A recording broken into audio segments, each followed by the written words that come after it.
Sonali Mukherjee rarely leaves this room. It's here with her family that she feels safe, protected from the glares and gossip of complete strangers.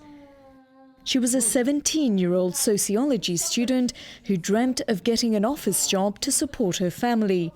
But that all changed when 3 men from her neighborhood broke into her home and threw acid on her. Her only crime was rebuffing their advances. Sonali has 70% burns to her body.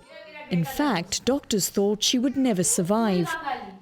Suffering from agonizing pain in her hospital bed, she remembers praying to God. तो बस इतनी जिंदगी मुझे दे देना, इतनी सांसें दे देना ताकि मैं मेरे साथ जो अन्याय हुआ है, अत्याचार हुआ है, मैं उसका सामना कर सकूं हिम्मत के साथ और उन लोगों से बदला ले सकूं और आप क्यों उनको पनिशमेंट करना अपने हिसाब से, लेकिन मैं देखना चाहती हूं कि क्या होता है, उनका पनिशमेंट मैं देखना चाहती हूँ, मेरी सांसें उतने दिनों तक छोड़ देना। मैंने बस इतनी प्रार्थना की थी और शायद ईश्वर ने मेरी प्रार्थना को उस वक्त सुना था ताकि आज मैं आप लोगों की जिंदा हूँ। 9 years on, that day still hasn't come. Despite being convicted, her attackers only spent 2.5 years in prison. Her lawyer suspects it was because of a weak police investigation. तो मेरे लिए वो दिन इतना सदमा लगा, मुझे इतना शॉकिंग था। मैंने कहा भगवान, हम किस समाज में जीते हैं? ये कानून, ये सरकार, ये न्याय, ये पुलिस, ये सब क्या सिर्फ दिखावे के लिए है? क्या सच में ये इंसाफ करती है? Tens of thousands of Indians asked themselves these very questions after the brutal rape and murder of a 23-year-old physiotherapy student in Delhi in December 2012. Large crowds protested outside the Indian Parliament, saying they were fed up with the rising number of assaults on women and what they called an apathetic government and a rampantly corrupt police force. Some of those protests turned violent. The demonstrators demanded immediate reforms to laws and harsher punishments for convicted perpetrators. It was under this overwhelming pressure that the government passed the Criminal Law Amendment Bill in March 2013, which recognises for the first time a number of crimes like acid attacks and increases minimum punishment from 7 years to 10. But women's rights activists like parliamentarian Brinda Karat says the law does not go far enough. You know, I've been dealing with so many cases of victims of acid attack, and just now I'm dealing with a case where 2 young girls, they were attacked and both of them have lost their vision entirely, right here in Delhi. And you'll be shocked to hear that there has not been a single rupee paid either for their medical rehabilitation or for any type of rehabilitation. I mean, I think that is cruelty beyond measure. And I think that is state cruelty.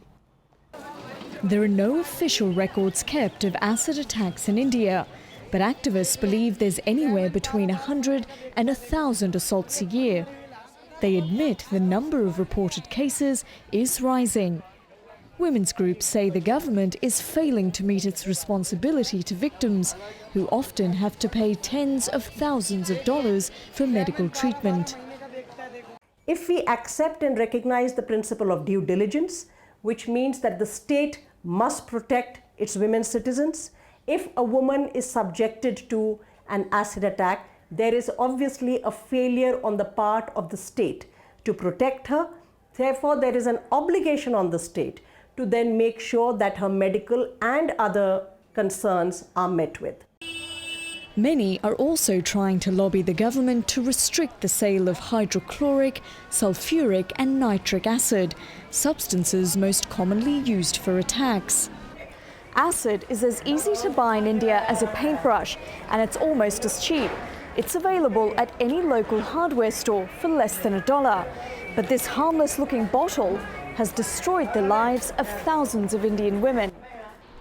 Vrinda Grover is a lawyer and human rights activist who has been lobbying the government to monitor the sale of acid in India, much like neighbouring Bangladesh, where there is mandatory registration for both sellers and buyers.